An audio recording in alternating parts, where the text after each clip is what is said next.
The Lenovo IdeaCentre is a good small form factor computer. However, due to its proprietary components such as the motherboard and the low wattage power supply, upgrading is quite difficult. Today, I will attempt to replace the PSU and try turning this into a more powerful gaming PC.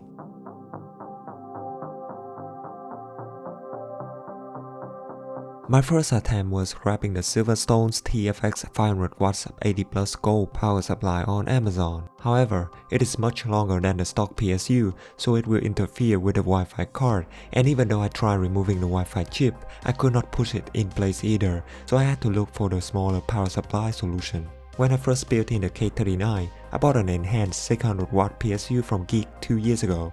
It is fully modular with a Noctua fan mod, but because of the orientation of the plug, I could not fit it into the K39. I have been trying to sell this for 2 years, but nobody has bidden, so this is a perfect choice for the build. I use this Flex to SFX adapter to hold the PSU. The Flex power supply was secured with two 632 screws, one of them is a flat head. Then, I installed the bracket to the case with this screw hole. Of course, it was not enough to keep the bracket from moving around as you can see, so I marked 2 holes on the case and widened them just a little bit by drilling. Then, I could secure it with 2 M3 screws and nuts.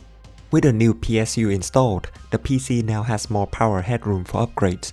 As shown in the last video, the Ryzen 5 4600G is capable of handling some old PC games, but it does struggle with newer titles. I recently did a review on the MSI RTX 3060 Ti Aero ITX card, and now I want to solve this card into this case. To install a graphic card or any PCI-E device, we need to flip the bracket holder up. After a few minutes of struggling, I could finally insert the GPU into the PCI-E slot.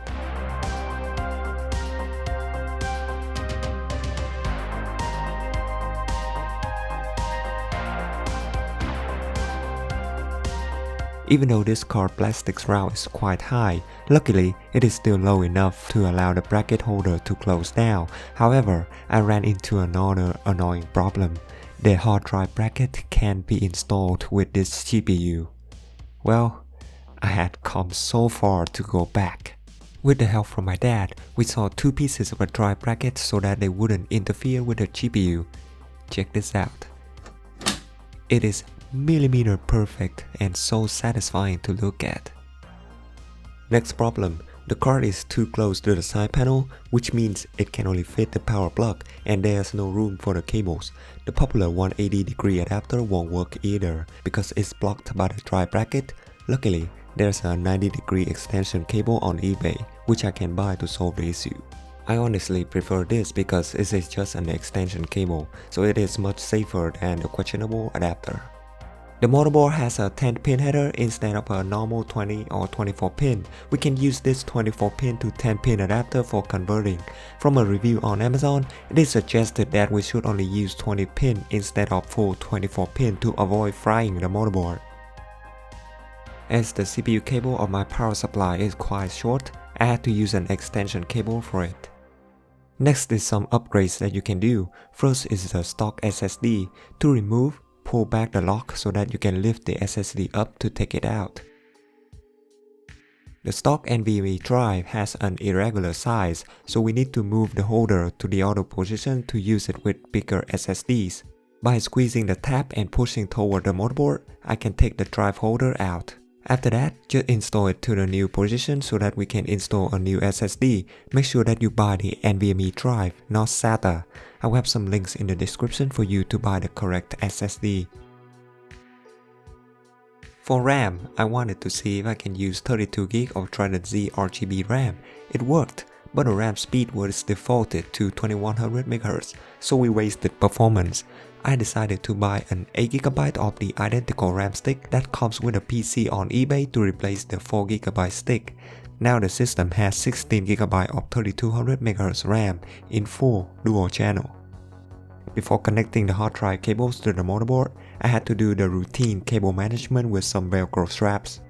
And thanks to the new power supply, I can now reuse this old laptop hard drive and add 500GB of storage to the system.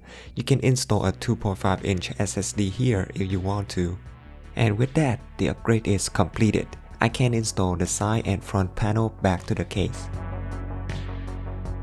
Of course, it wasn't done yet. I grabbed two 80mm Noctua fans to see if we can improve the temperature of the system because we just added a powerful graphic card. The PC turns on just fine, so everything seems to work properly. Is it? When I plugged in the power cable, the power supply fan started spinning, and when the system was shut down, the CPU and GPU fan kept running too. According to the 24-pin to 10-pin adapter description, this is the expected behavior. So whenever the machine is turned off, we need to unplug the cable because this power supply does not have a switch. I grabbed this C14 to C13 extension on Amazon that comes with a power switch to make my life easier. A small price to pay for salvation. With Red Dead Redemption 2 running, as expected, the system had no way to keep the hot air out. It was very toasty.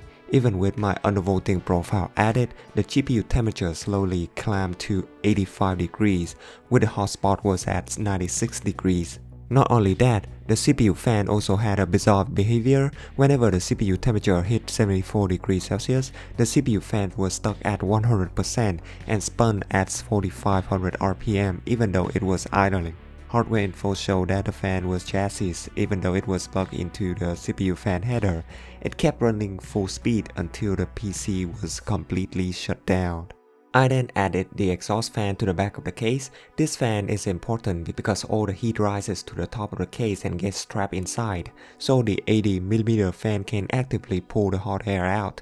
In my previous build in the Cougar QBX, adding this as an intake fan could keep the entire RTX 3090 fans from running. I also used the Noctua low noise adapter for the CPU fan to keep it quieter. Thanks to the exhaust fan, the GPU temperature was average at 70 degrees with the hot spot at 81 degrees, and even though the CPU temperature went over 74 degrees, the CPU fan worked properly. It no longer ran at full speed and could slow down during idle. By the way, after installing the new fan, Hardware Info 64 showed it as CPU fan, so I had no idea what was going on. This fan and the low noise adapter not only help improve the temperature of the system, but also fix the weird CPU fan speed issue. Finally, I added the front intake fan, and it is used to provide fresh air for the GPU. I don't have high hope for it because the vent holes of the front panel are very small, even though we can only mount up to 2 case fans. The motherboard has total of 3 chassis fan headers, and the extra one is located above a RAM stick. As expected, we had the identical result for the CPU and GPU just like the previous. However, I could feel the air moving through, so this fan can still bring in fresh air into the case. If you upgrade the NVMe drive, it can get very hot during load and throttled, so this fan can cool it down. Here is the noise comparison. First is when the system had no case fan and the CPU fan was running at 4500 RPM.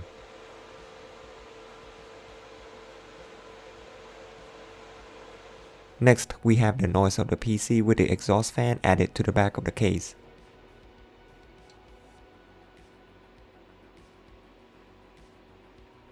And finally, here is the noise of the 2 case fans, CPU fan, GPU fan, and the PSU fan all together.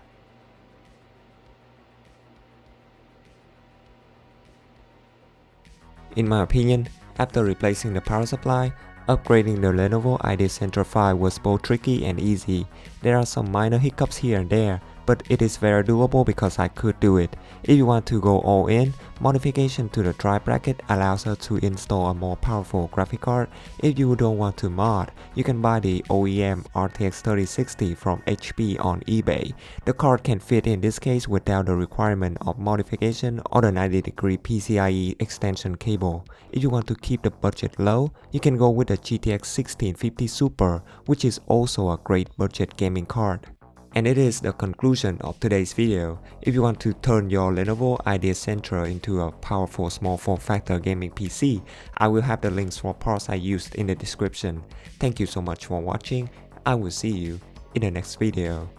Bye bye.